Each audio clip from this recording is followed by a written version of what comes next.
I think women in my generation have a lot of gender junk. I've heard from readers that reading male-male romance in many ways feels safer to them than male-female. Some people struggled with, they had to take pen names because they didn't want people to know they were writing MM.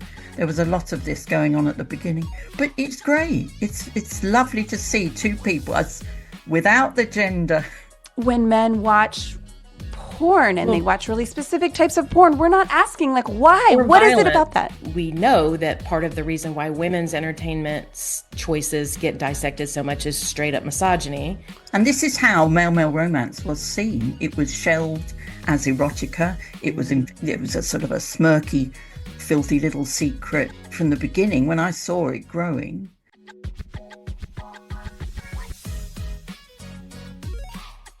Hi, I'm Allison, CEO of Bothered Stories, and this is Smut Talks. Join me for candid conversations with leading voices about smut, desire, the patriarchy, and the cultural forces shaping the stories we love. Let's get bothered. Hello and welcome to Bothered Stories Smut Talks. I am thrilled today to have an episode all on male-male romance. I personally love male-male romance. I mean, I love all romance, but who doesn't love gay romance? This year in particular, 2026, gay romance has just exploded with the Heated Rivalry show and the craze around that show and Rachel Reed's books. If you're a listener and you haven't checked out the panel discussion we did on Heated Rivalry a couple episodes ago, definitely go and check that out. And so today we're going to really dive into this subgenre of romance. I've got two amazing authors who agreed to join me for the show to just dive into it all with you all. So let me introduce them and then we will jump in. First off, I bring you Lucy Lennox. She began publishing gay romance novels about 10 years ago. She's been doing this for a decade. She's got some expertise. She's the USA Today bestselling author of over 70 novels at this point, doing what she loves. Readers love the sense of humor that is captured in her books, the banter between the characters, and of course, the sexy scenes. She's calling in today from Georgia, where she lives. Thank you so much, Lucy, for joining us. We're just thrilled to have you. Thank you for having me. Yay. All right. And we also have Clare London. She writes, hi, Clare. She writes as Stella Shaw as well as Clare London. She's published across several genres, but has made a name for herself in male-male gay romance. She's published about 50 novels at this point in both print and online. She's calling in today from the UK where she is based. Hi, Clare. Thank you for joining us. Yeah, thank you for inviting me. Of course. And I'd be remiss if I didn't mention that Clare has a short story on our site, Bothered Stories. It's called Teach Me. So go check it out if you haven't read it already. It is an incredibly hot story about a professor and a student and a hotel meetup. It has a really great twist, little plot twist. Kind of, it's revealed maybe, I don't know, 3/4 of the way through, and I will not tell you what it is. I know, Claire's like, what are you doing? She's like, stop. So I will not say more, but it's just a really, really phenomenal story. And Claire, if I'm not mistaken, you're actually writing a second story for us that's in progress, right? Outbox on its way to you, yeah. Yay! Okay, great. So that's a little bit more about Claire's stories on our site. Lucy, unfortunately, we haven't been able to convince to write a story for us yet, but we will. We're going to get there, Lucy. We'll get you up. All right, so we're going to dive in all things gay romance. I think I'm going to start it off a little bit easy, and let's just get to know both of you some more. Lucy, why don't you tell us how you got into the genre in the first place, and like a little bit about your journey. Like, did you always want to write male romance? Like, what drew you in and kept you going? Like, tell us more about that.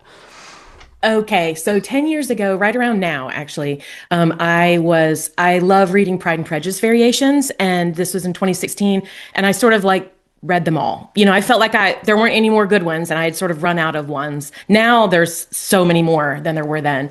And so I asked a friend of mine, I was a quilter, professional quilter at the time, and I asked a Mormon quilter friend for romance recommendations because I knew that she read a lot of romance.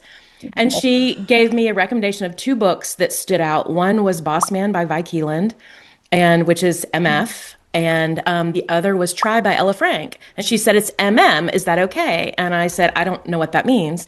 And she said, it's male. It's gay romance. And coming from her, it was like, what? And I thought, okay, I'll check it out. And I read both of those books that summer, the summer of 2016. And both of them were so, I loved them so much. I still love them so much. And both of them gave me that feeling of, I wish I could write something like this. Like it's not that I hadn't thought of it before. I was an English lit major in college. I took creative writing in college. I did creative writing for my high school senior project. So my younger sister was already a full-time author, New York Times bestselling YA author at the time. So I knew a lot about the industry. So that summer, my kids were starting school back on August 1st. And I'm like, well, when they go back to school, maybe I'll just try and write something for fun. And maybe if I could sell it myself on Amazon or something, maybe I could earn a little bit of money to save towards kids' college tuitions or something that would sort of help out, make a little more money than my quilting does not make a lot of money. So that August 1st, when the kids went back to school, I started writing and I just loved it. And the words just flowed off my fingers and I loved it. But I struggled at first, wondering if I had the right to write a male-male pairing. So the first book I wrote was male-female and I liked it. But a lot of people's first books shouldn't see the light of day necessarily, and mine is one of them. But I really liked it, and I ended up getting feedback from my sister and some of her author friends, and they basically encouraged me to write the male-male pairing that I wanted to write and see what happened. And I wrote it, and I knew immediately the characters that I met while creating that story. And that story ended up becoming Borrowing Blue, which I published on American Thanksgiving in November that year. I knew because of my sister that if I could get out as many as I could in that series before Christmas, it would be good. I'd get some momentum maybe. And so I quickly published the next two in the same series and it took off. My story is a crazy one. It just took off immediately. And I've just been going like 150 miles an hour writing more and more since. It's a dream come true. It's changed my life. It's opened up this creative endeavor and career journey that I never expected. And this community of friends and peers and readers and fandoms that I never in a million years would have imagined that. I mean, my life is completely different now than it was 10 years ago because of this. So I met Vi Keeland at Rare London in 2019, and I went up and introduced myself to her and burst into tears, like completely burst into tears and said, she'd changed my life. And I have told Ella Frank the same thing about Try. So that's how I got into it. Yeah. Thank you for sharing that, Lucy. I love that story. And I will want to get into not only how it's changed your life over the past 10 years, but also how the genre itself has changed over the past 10 years. That's really interesting. But before we dive into that, Claire, I want to hear the same thing from you, especially because you've written across several genres. So what drew you into gay romance and kind of became what you really dove into from a writing perspective? And, I know you've also done traditional publishing as well as self-publishing. Yeah. So just tell us a little bit about your journey. Oh, it's so different. And yet we've ended up in the same place. It's lovely, isn't it? I have always written, and I've got an infamous 300,000 word bodice ripper that never got past an agent, which has got all sorts of diverse relationships in. I wrote round about 2000. I cannot stress how much also the internet opened things out, because that's when I started reading. I came in through fan fiction. Lucy's mentioned fandoms, and I started reading about my favorite series and discovered fiction, naively hadn't thought about. Thought I will try and write this, and I was off and running. Fan fiction is great for trying different things out, different genres, different styles, different lengths of fiction, and that I cut my teeth, I like to say, on that. You get immediate response from people online if they like your stuff. You start to build a community, some of whom I still keep in touch with, and have also gone into writing more sort of mainstream romance. And I just loved it until you get to the stage when you cannot do much more with those characters. You want to invent your own characters, your own series, your own settings. You also, some of the fandom can be a little over the top, which I think will link quite nicely. I see it all coming round again. I started with many, I had up to about 7 independent publishers at one stage, mostly all online, although there were paperbacks available.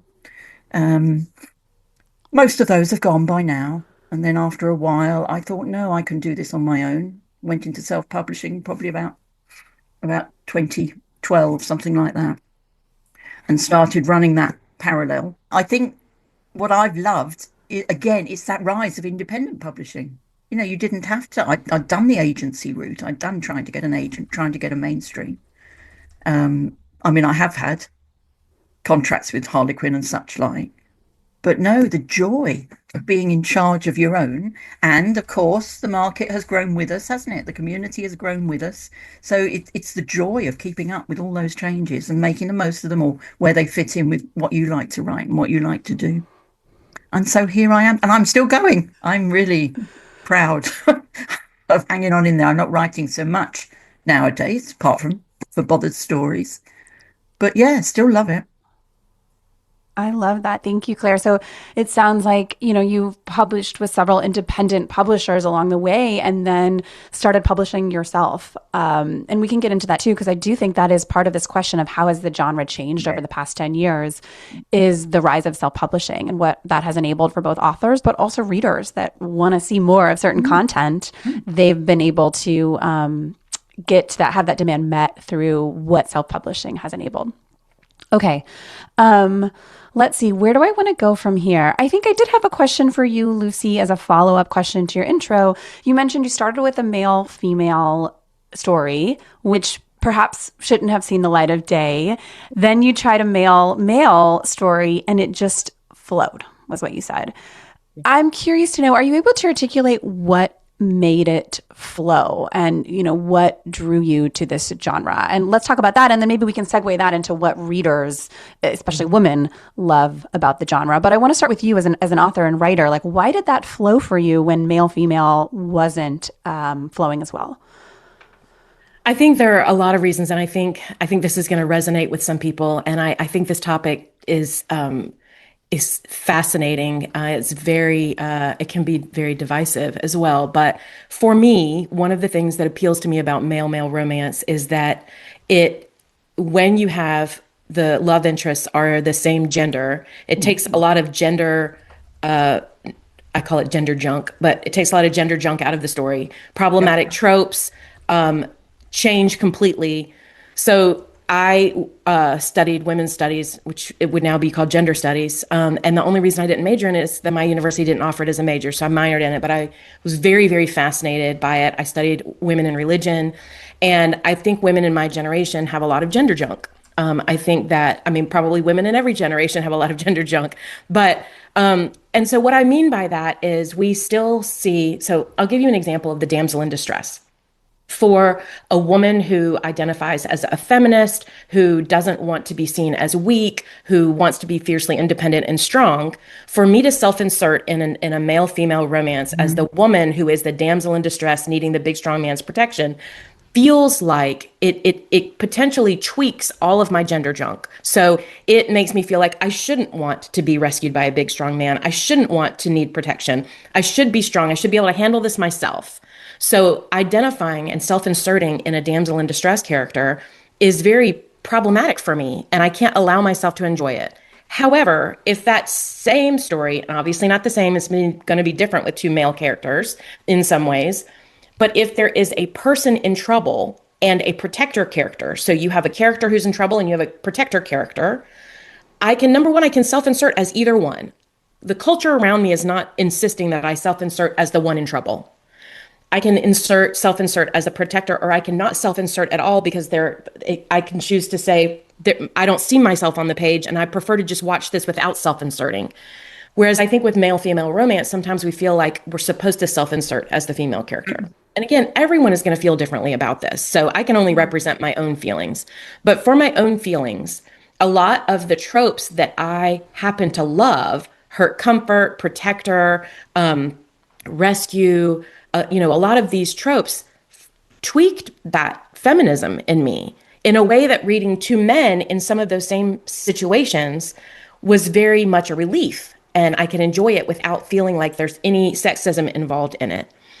But the other thing I think attracts women so much, and for sure attracts me so much, is that when we see two men in a relationship with each other, two men being gentle or tender or loving or thoughtful towards each other, two men in a romance novel relationship, which is not the same as a real life relationship, we see men being soft and gentle and considerate and thoughtful, and we maybe see men carrying the mental load more than we feel like they do in real life in our own personal relationships. So there's a lot of fantasy there about seeing men in a non-toxic, patriarchal type role, that is very appealing to us. I think there are a lot of women readers, especially, and for a lot of my male readers, who want to see men being soft and thoughtful and kind and caring and considerate, and want to see men showing up for their partner in ways that we don't always find in real life. And that's true for male-female romance also. A lot of what draws us to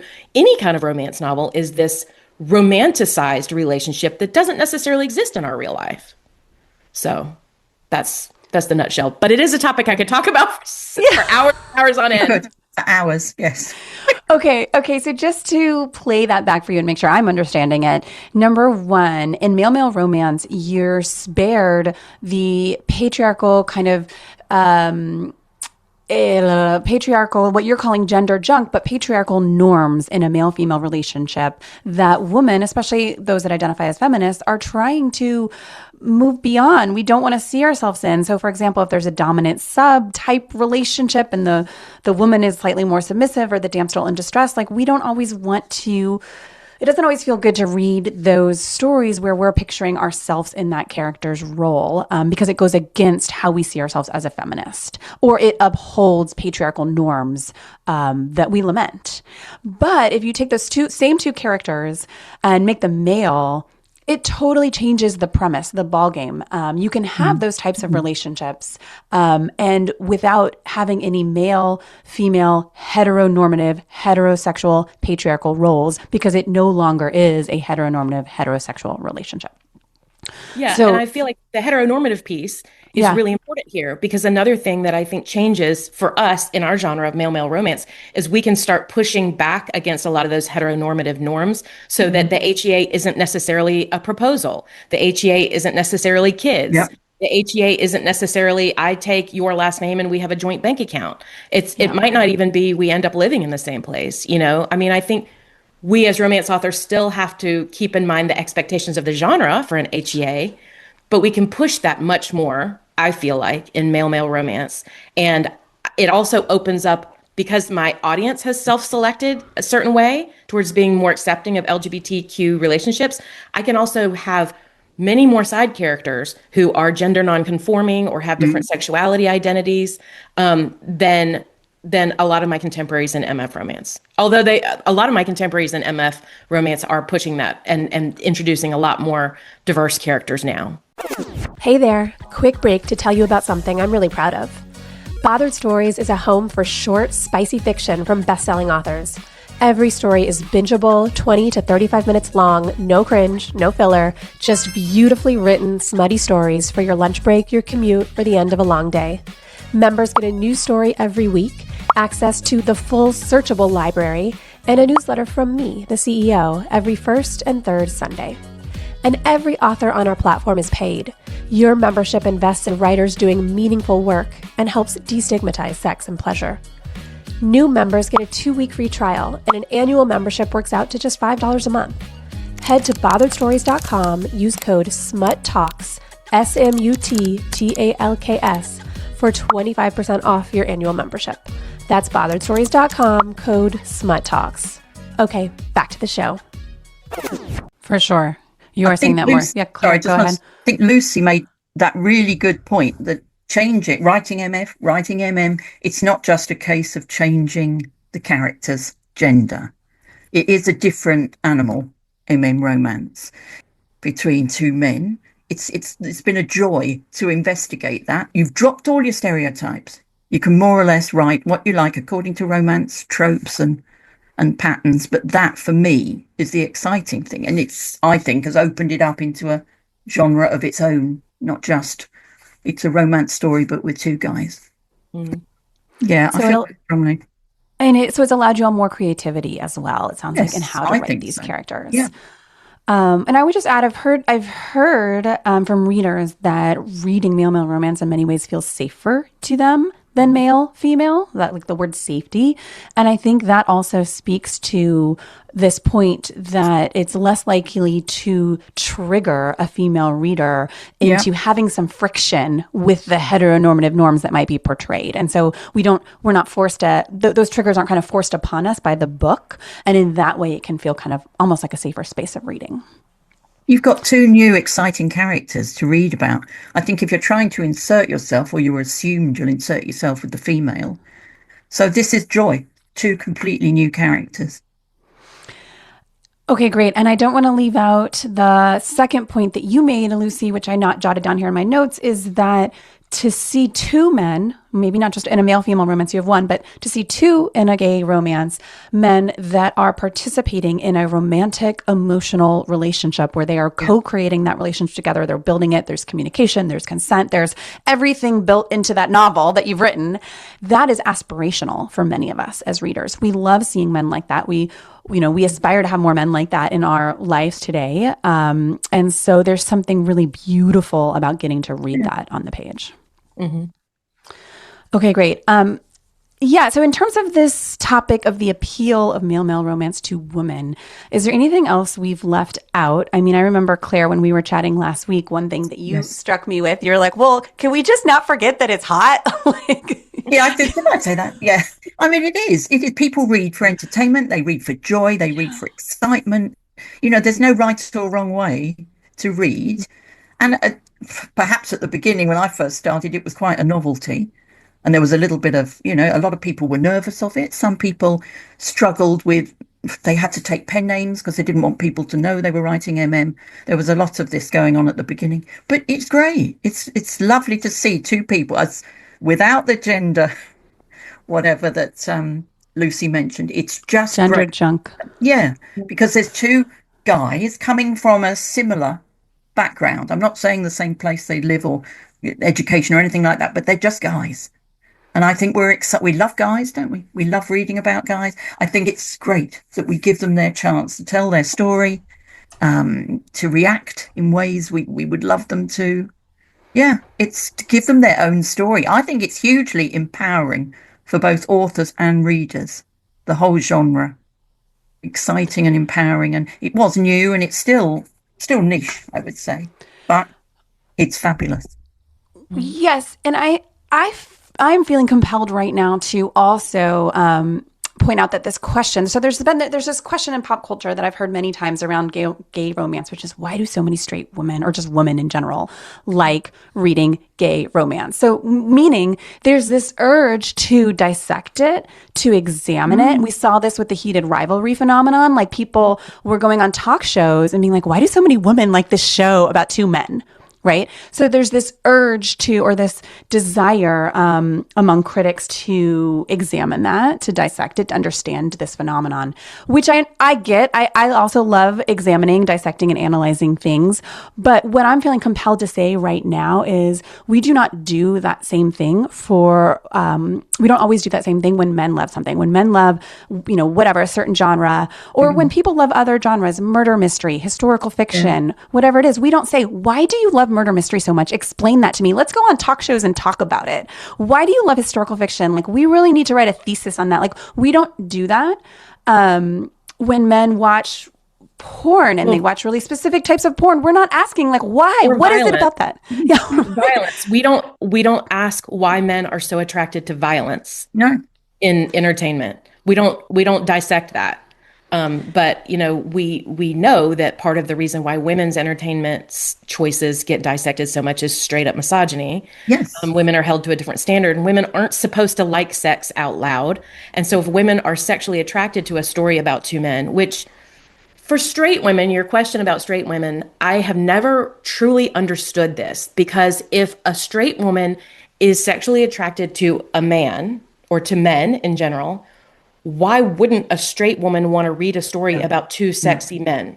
Like, that is a disconnect for me. And I also don't understand why a woman reading a male female high steam romance is not fetishizing heterosexual people, but when we read about two men, we are fetishizing gay men.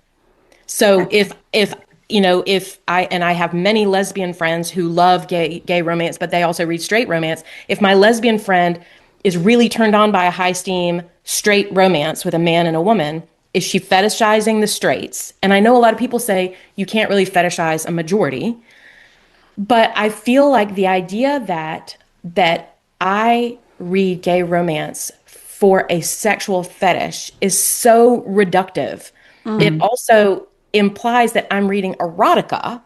I'm reading for the purpose of sexual titillation rather than I am reading romance, and sex is part of romance for a lot of people. So if it is moving the story along and is moving the romance Yes. along, it's not me reading it for porn's sake. People talk about a one-handed read. And not that there's anything wrong with that either. Why are we not allowed to consume porn? Are we not allowed to consume erotica? Are we not allowed to find sexual titillation in the material that we read? Is that something only men are allowed to do? So, like, this topic is so interesting because, first of all, there's so many different takes on it, but a lot of them right now come down to a double standard for women than Yeah. men. Yeah. And this is how male romance was seen. It was shelved as erotica. It was a sort of a smirky, filthy little secret from the beginning when I saw it growing. And you thought, no, it's not. We are writing fully fledged stories about characters who have lives and romances and loves. And there's no reason at all, except, of course, as we know, the reasons that lie behind this and would need a much longer podcast about I don't know, patriarchy, misogyny, the fact that a lot of people are uncomfortable with the thought of gay love, the physicality, not the theory, I suppose, and that I think has held it back. But yes, And there's no reason it shouldn't be loved as much as any other. Yeah, we still get assumed to be sexual content in yeah, much greater numbers than the equivalent MF novel. yeah, So yeah. for me to advertise on Facebook, I am exponentially more likely to have my ads banned. I am exponentially more likely to have my books dungeoned on Amazon. Yeah. Like we are our content just by virtue of being LGBTQ content is way more likely to be seen in the marketplace as sexual in nature or erotic in nature. My Stella Shaw books are a Rent Boy romance series, and so there is a shirtless man on each cover. I cannot get it accepted for adverts at all, and yet I see pictures of women in very little clothing elsewhere, and that seems to sail through. It's been very interesting to Yeah, watch. Yeah. agreed. Agreed. Okay. This is all interesting, fascinating. It's also making me feel that common anger that I feel about the patriarchy that we live in, right? I'm like, Yeah. we're touching into that right now. It's like coming up for me, and I'm like, okay, can't breathe through it. It's okay. Move on.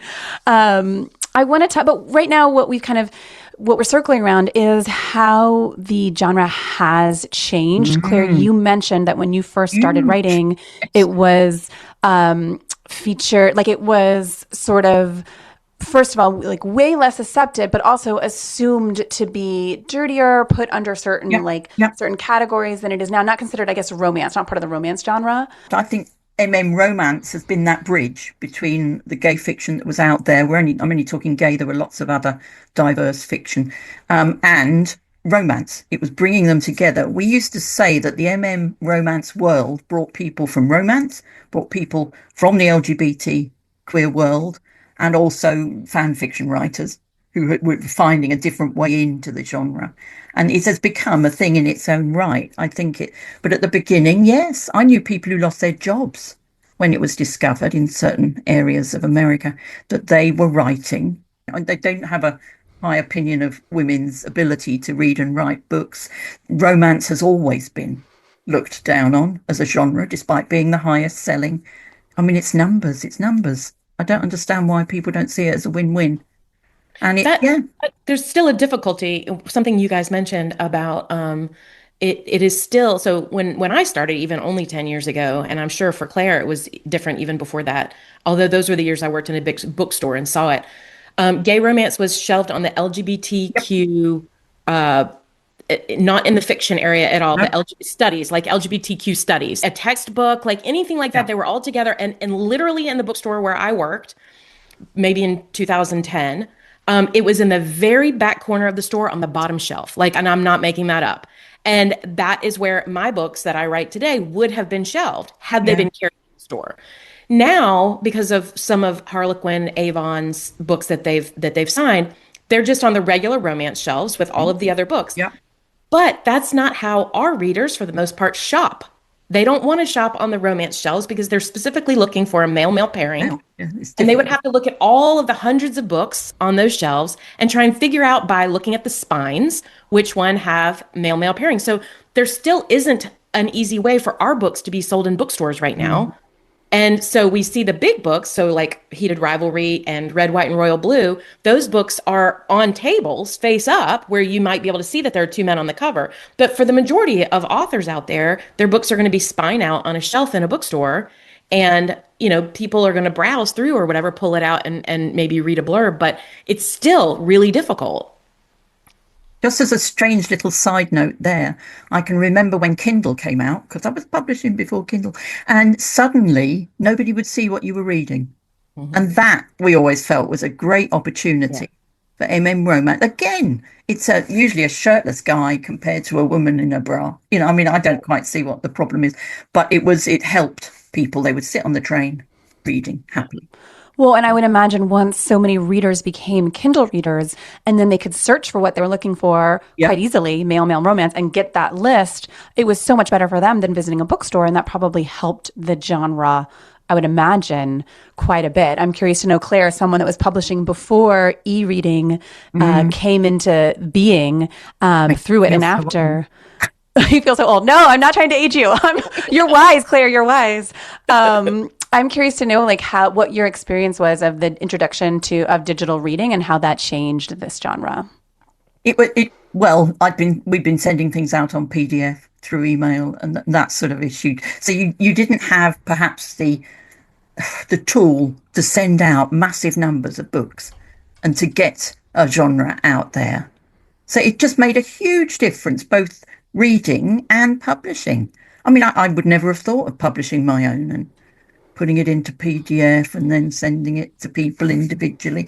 I think it was a numbers game and it was a tools game, and it was suddenly available. As you say, people could just browse. Yeah, it's when we started, all we used to say, was that it would be assimilated in with other romance and treated equally. And just like Lucy says, that's not necessarily what the readers want. But really, respect-wise, it should be treated in the same way. But marketing's another thing, as we all know. Of course it should be treated in the same way, as should gay romance in general. And I think to talk about how this genre has changed over time and to continue that conversation, let's talk about Heated Rivalry, because that happened this year and it's very relevant to this conversation. I think one of the things I loved about the popularity of Heated Rivalry in pop culture this year was it was the first example I saw of a gay romance having such cross-demographic appeal. And it helped to prove the point that no matter what sexuality you personally identify with, you can and will love gay romance just as much as a heterosexual romance. And I think it proved that to a lot of people that hadn't read romance before, hadn't read male romance before. Didn't know it was there, really. And this was their first experience really immersing themselves in a gay romance story. And they watched it and they were like, oh my God, I loved that. And they just hadn't experienced that before. So it gave so many more people the experience of that, which I think is really helpful for the genre overall and for gay, frankly, gay acceptance overall in this country. But that's just one little slice of my own appreciation for Heated Rivalry. I'm curious to hear from you two as authors of gay romance. What was your experience of the Heated Rivalry craze earlier this year? What of your, now that it's kind of died down, what are your thoughts about it? How did you see it as someone that has written novels just like these novels? Not sports novels, but novels featuring male romance. Tell us about it. a little bit from your perspective. And Lucy, I'll start with you, and then Claire, get your thoughts as well. I overall thought it was amazing. I could go on and on about it for a long time too. I was already a fan. I had read the books originally when they came out, I can't remember, 2018, 2019. And I enjoyed the books at the time. And most of us in the genre are very supportive of any anybody's books getting made into film or TV, because like the more visibility we can get, the better it is for, like you said, queer acceptance in general, but also, you know, love stories, gay love stories specifically. And so it was super, super exciting. It There's so many things I love about it. One of the things I loved about it is that the combination of Rachel Reed's incredible characters and story and Jacob Tierney's treatment of it, as a gay man who made a lot of creative decisions about how to adapt it. First of all, it's one of the closest adaptations I've ever seen. The adaptation was amazing. He took a great property and made it even better and more delicious for us. It was just amazing. And I'm one of the fanatics, by the way, of the property now. Like, I've reheated a million times, and I'm thousands of titles deep in the fanfic. I've never been part of a fandom besides Pride and Prejudice. And so this is my first like rabid fandom experience, and it's insane. But from an author perspective, first of all, I think it's amazing. So for the first time in 10 years of me doing this, I can go get my hair cut, and my hairstylist has heard about gay romance as a thing in the entertainment industry. I don't mean like she didn't know that gay people existed who fell in love, but you know, so for 10 years, when I have tried to explain to people what I do for a living, and everybody looks at me like I'm weird, like, why do you do, but you're not a gay man. Like, why is that? Why would you do that? For the first time, I can go out into the world now and say, hey, you know, like Heated Rivalry, that's what I write. Books like that, male romance. And people are like, oh, really? And so it's really interesting because like when my daughter went back to school for second semester, she goes to college in Michigan, she went back to school, and like the first slide on one of her professor's slide deck was in her communications class was Heated Rivalry. Wow. And so like for her, she's grown up. She was, I think, 9 when I started. She's grown up around gay romance. And to see that representation there of gay romance in her communications class in college was, it was just, and then a lot of like the sorority girls on campus were all doing Heated Rivalry themed parties and all this kind of stuff. And for her, I was, like Claire said, like I was the person who chose a pen name. Well, I chose a pen name for my family's security and privacy. Yeah, anyway. But I had nightmares early on of my kids' peers. I live in the South USA. It's very conservative. I had nightmares of my kids' friends on the school bus getting a hold of my sex scenes and reading them on the school bus to taunt my kids. And, you know, and I write graphic, sex scenes. And that was a huge nightmare for me. And so for a long time, I didn't even tell my friends in the neighborhood for fear that their kids would overhear them talking about it and bully my kids because of the content. Yeah. I probably would have felt that way writing MF High Steam as well. So I can't say it was solely because it was, you know, queer content at all, but that was definitely part of it here, is that fear. Whereas the acceptance level in the last 10 years, when I started writing, gay marriage was not legalized in the US. No, me too. Yeah. And if you read all the classics, and Claire knows better than I do, of the gay romance books from like 2015 and before and 2016, a lot of them don't even think about ending in marriage. That's not even, you know, that wasn't even on the horizon. Like, especially if a book was set in a certain state or whatever, that wasn't even an option. So it is very exciting to see the mainstreaming of queer acceptance and queer love. And I think that Heated Rivalry and the craze, and like you said, breaking past even just the MM fan, you know, the already big MM readership into so many other communities, it helped mainstream it so much more. I love to see those threads on social media of straight guys watching Heated Rivalry. It's a treat because, of course, we keep talking the patriarchy, men, women. These are huge generalizations. We all know people who treat everybody as equal. So that's been such fun. And I mean, Lucy and I have both said that we don't write hockey romance, so we haven't seen perhaps a direct response, but it's reaching out to people. And I quite often find people who say, oh, I didn't know it was a thing. Yeah, for sure. They're not against it or anything, but they just didn't know it was a thing. So I think And they're it's shocked that beautifully so many. acted as well, beautifully Yeah, acted, with absolutely no apology yeah. or idea that they're doing something that's unusual from any other romance series. Is wonderful, wonderful. And it's so sex positive. That was one of the things. Yes, yeah, Jacob's adaptation is so high steam and so sex forward and so unapologetically yeah, sexual. And when he has been interviewed about it, he's like, this is real.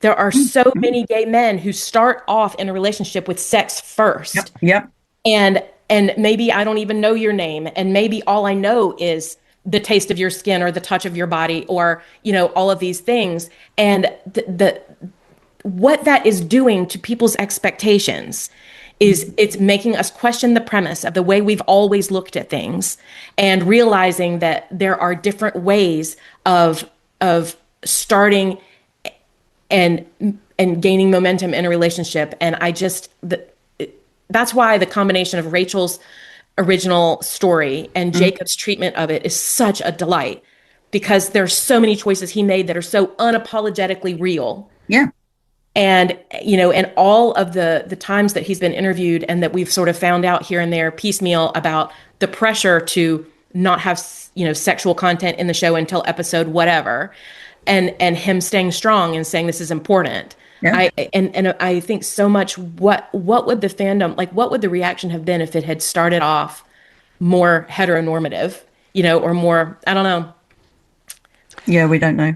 Yeah. I love that you brought that up, Lucy, that the high heat of the show and how much sex there was in the show and how sex positive it was, because I think that's super important just to name. And that is partly why the show succeeded so well and had such a craze about it, was the sex. You can't divorce the sex from the show. You think people would have loved Heated Rivalry and had dance parties all over the world if it had zero sex? No effing way. Yeah. We ate that up. We loved the heat. Yeah. And like, that's what it means to be human, right? That's a part of our experience. That's why I launched Bothered Stories, because people deserve really, really good high heat content.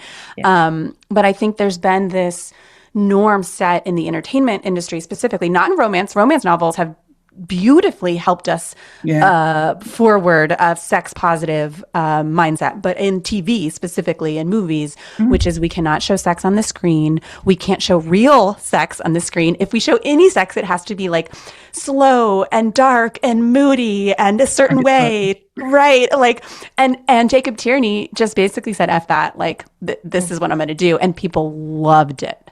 And I think that's really important. Because that's what carried the story. Like Lucy was saying, it carried the story forward and made you love the characters and care about the characters. If you leave all that out in a romance, even if you don't only allude to it, you've lost the connection, the imprint on the reader or viewer. Yeah.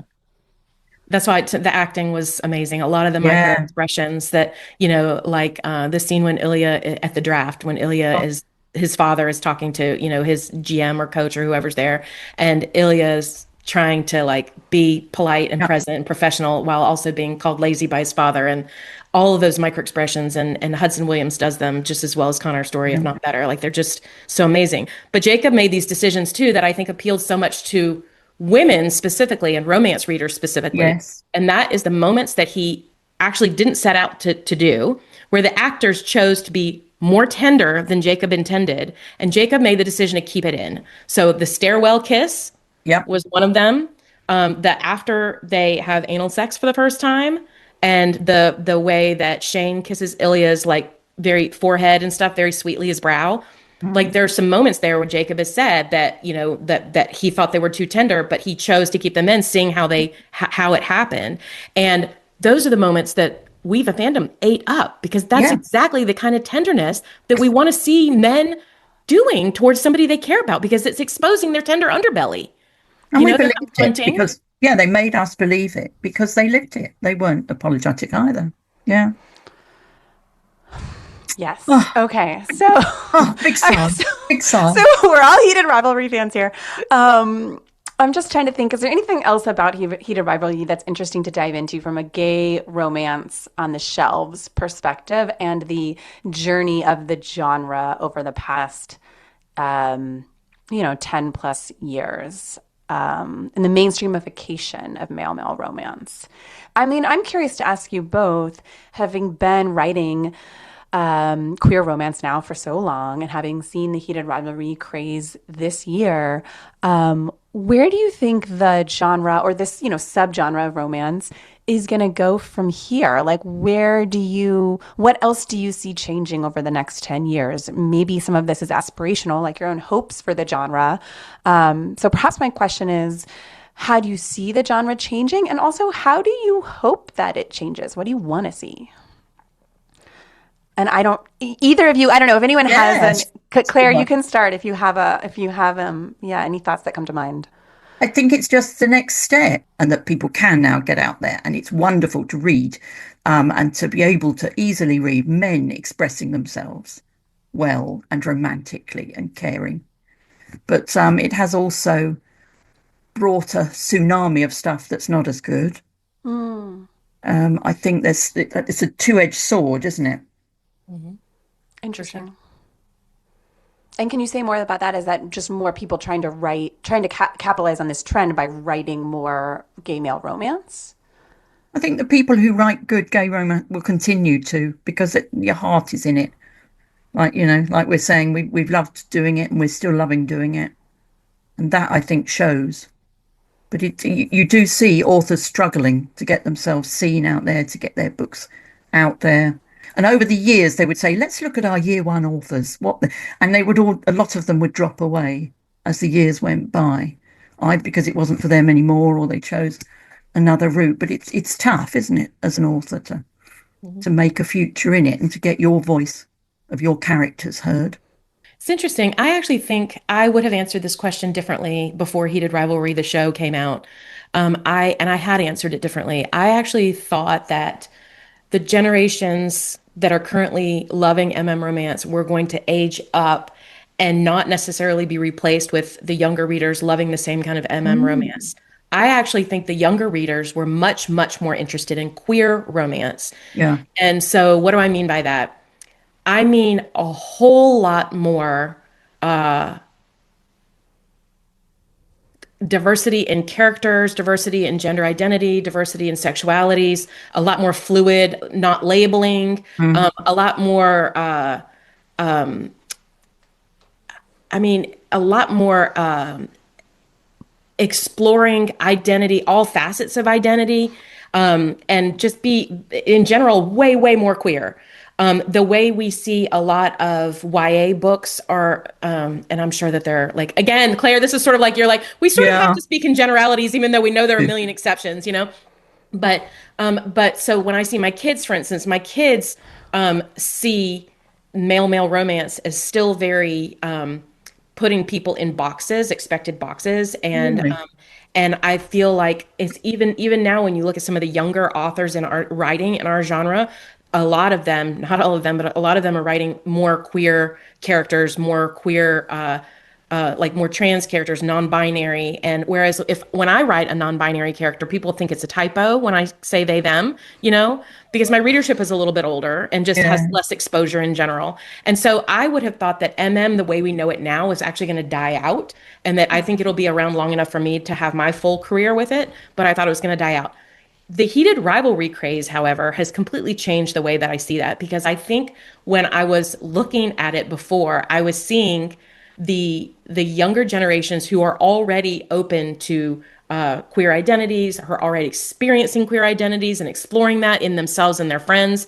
I saw them as the audience. And what the Heated Rivalry craze has shown me is that there was a very big, and this is the wrong word, but like conservative audience of younger people who are sort of like being turned into fans of gay romance in a way that like my older generation has been in the traditional romance. Does that make sense? What do you think, Claire?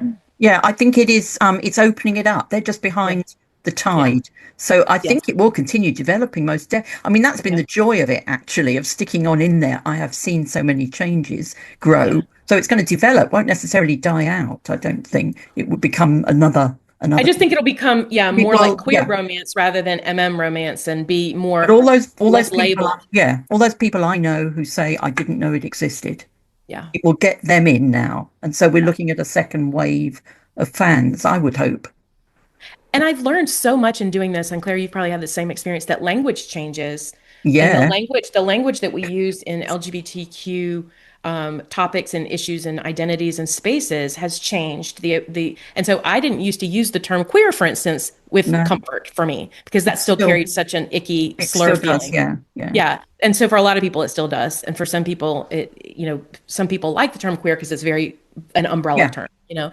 But and there are like sort of like procedural isn't really the right word, but like the way we write condom usage, the way we talk about STDs in MM romance has changed drastically in the 10 years I've been doing this. So we're way less likely now to write condoms, for instance, into stories because the we now have like PrEP. So, we talk about PrEP usage, or it's even understood without talking about it that Yep. people are on PrEP. If they have a certain, if they're like in the hookup scene and that kind of thing, or live in a city and like date around, whatever, it's just understood that they're probably on PrEP. So that part is interesting, but it also means you can't just, you can, but it's not advised to write MM Yes. In romance a in a bubble. vacuum. Yes. Right, without being a part of the community, without being Yeah. aware Yeah. of your, your queer friends' experiences and your own queer experience, and the way people talk about it. I'm in a Facebook group, Mama Bears. You guys have probably heard of it.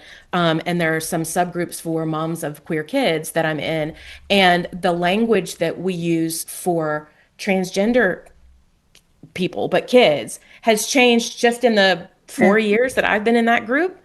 And it's the kind of thing that can cause harm if you're not an active participant in the Mhm. community, paying attention and trying to do better. And so I think that's an interesting aspect of this too, and something that we will always see people coming into the genre for a quick payday when it's very hot, who aren't necessarily good stewards of the community. No.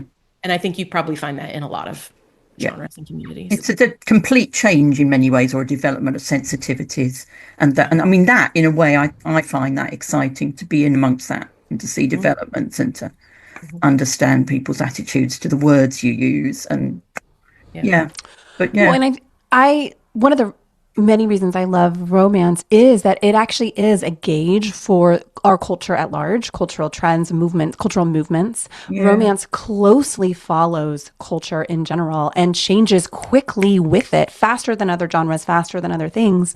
And I've found that writers really care about it, care about that aspect, what you're touching on, Lucy. And I think about consent culture, like romance in the yeah, 1980s and 90s. There was a yeah, very problematic stories having to do with consent. yeah, You never find that anymore. And that quickly changed as the culture changed. And that's a really, really good thing. It's a really beautiful thing and an interesting thing to look at romance changes over time as yeah, representative of our broader societal and cultural But I shifts. think that was another reason why Heated Rivalry, the show, was so appealing, especially to straight women where consent may have been an issue in their life. And here they see this scene where they're finally going all the way, although that's so heteronormative. And Ilya is like, "Are you okay? You yeah. okay? You okay?" To the point that Shane is finally like, "Fuck off! Yes, I'm Get on okay. with Can it. we Yeah, just do this?" And that checking in and that making sure you have consent is so sexy. It's so appealing, especially to women and gay men who have historically been in yeah. situations where they have not been respected that way. Yeah, totally. Absolutely. Okay, so we are going to start to wrap up this conversation. There is one question I did want us to touch on that we haven't yet. And it kind of relates to our earlier conversation on presumptions relating to the patriarchy. But the question that I have heard talked about, and this came up in Heated Rivalry as well, I know you guys have heard it, is this question on women writing male romance, women writing male characters, a question of how do you know how to write gay men, or a surprise that women would there's the surprise that women would want to read gay male romance, which we've already talked about, right? We jumped into that. But I think there's also this surprise on the author level of like, who are you to write it? And how do you even know how to write it? Which is in and of itself a really interesting question. I am curious to know if you all have received this question before, if you've been having, if you've held an awareness. Okay, you guys are like nodding heavily. Yeah. Okay, so if you're listening to this and not watching the video, they are nodding quite a lot right now. So I just want to address this and talk about it for a quick minute or two. I don't know who wants to go first, but like tell me a little bit about your experience, and then tell me the answer to that question. Like, what do you say when you're actually given a little bit of time to share your response and perspectives on it? I'm going to dip in and say that the facile answer that often comes up is, well, I'm not a vampire. I'm not a unicorn. I'm not a serial killer. When they used to say, write what you know, it actually isn't. I think it's write what you can imagine. And that's so. Or research. Research. Obviously, we do. Yes, well, maybe not obviously, but we do research with our fiction. I mean, I don't go into huge amounts, but I always say, do no harm. I'm not going to represent someone wrongly, if I can tell, and yet I want to tell a different person's story from my own, or whatever. And I don't believe there's any reason you shouldn't write about anyone, so long as you do it with respect and with enough information and care that the reader absorbs that as well. It just comes up in cycles over the last 20 years, and very often it's wrapped up with people feeling aggrieved that we're not telling their story. And yet we're not. We're telling a story, and a fictional story, and we're just choosing characters that are not like us. Yeah. And Lucy, what about you? What do you say? I get asked this or a version of this almost every time somebody finds out that I write gay romance. It is the most common question. How do you know how to write that? Especially in regards to the sex. Yeah. Which is so, it's nobody would ask a gay man how he knows how to write a woman in a sex scene. If a gay man wrote let's say a murder mystery and that included a sex scene with a woman, nobody would ask him how he knows how women have sex. Yeah. That's just not a question that gets asked of men at all. Nobody asks non-doctors how they write doctor characters. That's not a question that ever gets asked, ever. Because the assumption is that you research it, or that doctors, you have doctor friends, you've been around doctors your whole life. We've all been around doctors our whole lives. We've had interactions with doctors. So yes, I'm not a doctor, but I can write doctor characters and I can write a book about doctors. So this question really bothers me. I think that there are looky-loos who want to hear some graphic detail of how I know how to write gay sex, which I take to mean anal sex. And sorry to those of you who didn't get a warning before we started talking about little ears need to go somewhere else. But for me, like the implication that women have never experienced anal sex, or that women need to experience every sex act before they write about it, is just ridiculous. There are best-selling romance authors out there who have written very steamy, successful books who've never had sex ever. Yeah, yeah. And there are women out there who've written different positions of sex or different dynamics in sex who've never experienced those positions or dynamics. We don't ask them those questions at all. So I find this question to be very much, whether it's intentional or not, to be a gotcha, and a way of telling somebody that you are in a space you shouldn't be in. Yes. And it really bothered me for a long time. I was very apologetic and defensive about this for a really long time. And I agree with Claire in that I feel like we need to be incredibly mindful of not causing harm. But I also feel like implying that women writing about gay men is fetishization, which is a real common comment, is reductive and unfair and harmful also. So I just, this question is an important one, because I think also what this question sometimes aims to do is point out that own voices, meaning gay men writing gay male stories, need a seat at the table. Yeah. Right? So when I have a platform as large and successful as I do, I need to make sure that when I do, for instance, a group project, that I'm making sure that gay men writing gay male stories have a seat at the table. I need to make sure and lift up own voices stories so that people who are writing own voices stories are getting heard and not getting overlooked. And I hope that, or I like to think that the table is big enough for a lot of us. Yeah, I believe that strongly. Yeah. But I do think it's important to make sure that people who where this is their story, for instance, have a seat at the table.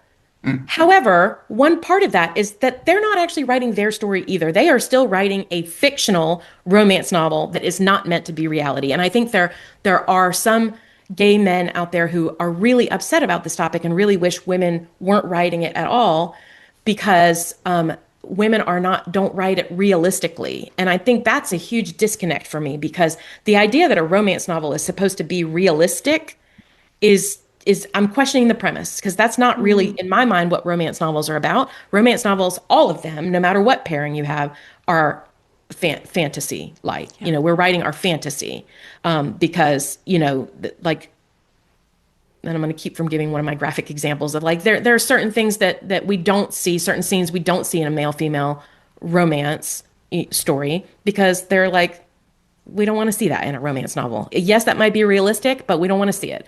Same thing in a male-male romance. Like, yes, that might be realistic, but this is a romance novel. So, I mean, that was an early criticism, wasn't it, that flared up online about Heated Rivalry. It wasn't showing the and Jacob Tierney did such a great job. He's like, I'm not spending screen time talking about douching, As long as you're not implying that it doesn't have to be done or there's some magical sexual position that we all know is just not realistic. That's do no harm element, I think. Yeah. Okay. Yeah. Great. Everybody should be encouraged to write their book if they want to. Whether it's about gay men or dragons. Right. Totally. Yeah. And I think one of the points here I'm hearing from both of you, Claire and Lucy, is we're writing fiction.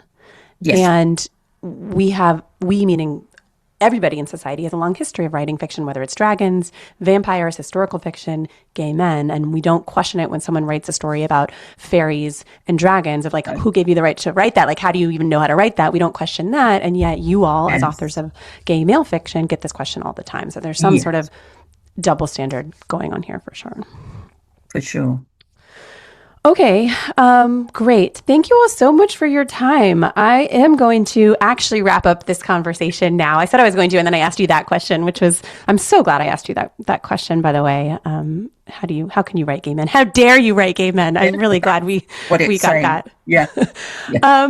Okay, I guess to wrap it up, I want to give you both the opportunity. Maybe I'll just ask you anything that you want to tell your readers or the listeners here that you have on the docket coming up in the next year. Please, feel free. I want to give you a platform to talk about that. Tell us that. Tell us where people can find your work. That would be lovely because I want to make sure people find you. And tell us something that you're personally excited about for this coming summer. It does not have to be work related. It can be vacation related, whatever. I want to hear it. We'll start with you, Lucy, and then we'll end with you, Claire. All right. You can always find me at lucylennox.com. And I am also on Facebook. I have a reader group, Lucy's Lair, which is really active and really fun. I also have free stories and free books to newsletter subscribers. And you can find the newsletter tab at lucylennox.com. I am really excited. Actually, this is the first that I am mentioning it to anyone. I have a book coming out in October that's a very steamy standalone, and I don't write a lot of standalones. So it's a book called Baby Girl, and it's coming out. It's male. It's coming out in October, and I'm really, really, really excited about it because it's a little different than what I normally write. It's enemies, serious enemies to lovers, college roommates, bad boy, golden boy. And I am just really, really excited about it. So it doesn't come out until October, but the pre-order is going up, I think, this week. And so by the time this airs, it should be live. And other than that, if you've never heard of me and you want to try me, the book that everyone asks, where should I start? I always say Borrowing Blue. It was the book, the very first book that I started writing. Yeah, thank you, Claire. She's giving a thumbs up. And it remains one of my most popular books, and it leads you into just this giant world. And I write small town, found family. I write some humor, lots of heart, lots of steam. And that book sort of leads you into all of it. So, and then one thing I'm excited about this summer is some travel with my kids. So my kids are all college age or older. I have 3 kids, and I am taking my youngest, who just finished her first year in college. I'm taking her with me to a book signing in Berlin in a couple of weeks, Rare Berlin, and she's going to be my assistant. So she's going to get to see Lucy Lennox in action, which is really fun. And she and I are also going to tack on actually a trip to London because we both love London, and so I'm Yeah. excited about that. And then I'm taking my middle daughter to Portland and Seattle to look at her possibly moving out there. So we're going to kind of explore the area out there a little bit. And then the final thing, and that's in June. And then in August, I'm doing the Rainbow Readers Cruise, which I've never done before, which I'm really excited about. So, yeah. Cool. I love that you're taking lots of big things. And I love that you're doing these like individual trips with your children to kind of spend some individual time with them. I love that. Yeah. I'm also very excited for your book. You said coming out in October. You said it was called Baby Girl. Baby Girl. Yeah. Baby Girl. Okay. I'm definitely signing up for that. Okay, Claire, same I'm exhausted. questions. You're Exhausted. Now you can find me on clarelondon.com, and there are links through to my Stella Shaw series as well through the two. Stella has always trotted along behind as the younger sibling. I'm on Facebook. I run my own store nowadays on a sort of modest level where you can get any of my ebooks and there are special offers. Follow my newsletter. I'm often giving away little free stories on that as well. I mean, all of us, if we're out there, we've got lots of free stuff that you can draw on to try. What have I got coming up? Well, I've got stories for Bothered Stories. Woohoo. I have another one in the pipeline after this one, Alison, I warn you. I'm not writing any large new works this year, but I am reissuing some of the books that I had from a few years back from a previous publisher, which I've been dragging my heels on getting those out there. So I'm looking forward to getting everything I've ever had published back out there under my own name. And audio. I'm stepping into audio for the Stella.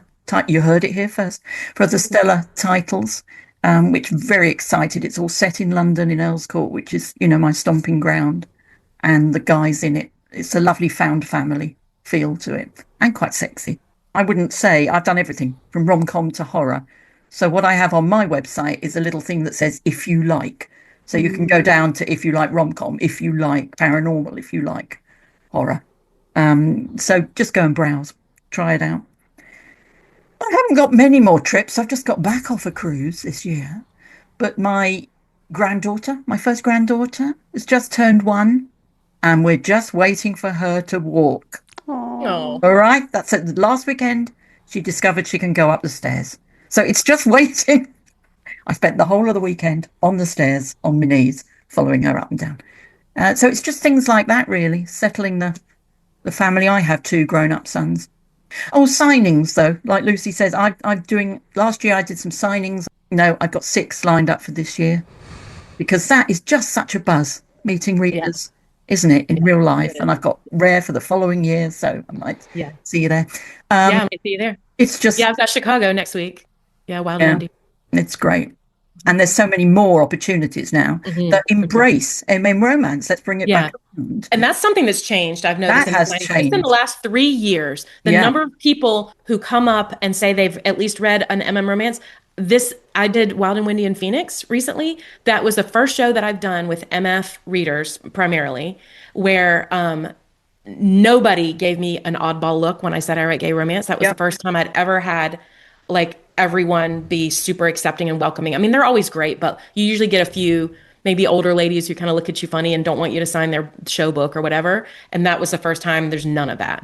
So, and it's being absorbed in with other romance genres. People still have preferences for reading to go to those events to see how they're developing. That's been great fun. I love that. So book signings and watching your granddaughter learn how to walk. Running around behind. That's the best. Okay, well, thank you both. Thank you, Lucy. Thank you, Claire, for joining me. I loved this conversation. All things male romance. Check out Claire's story on our site, Bothered Stories, if you haven't already. And read their works. And if you're listening to this and you haven't actually read male romance, maybe you saw the Heated Rivalry craze and are interested, but you haven't checked it out yet, dive in, read some. We think you're going to love it. We highly recommend it. Claire and Lucy, thank you so much for coming on today. Thank you. Thank you.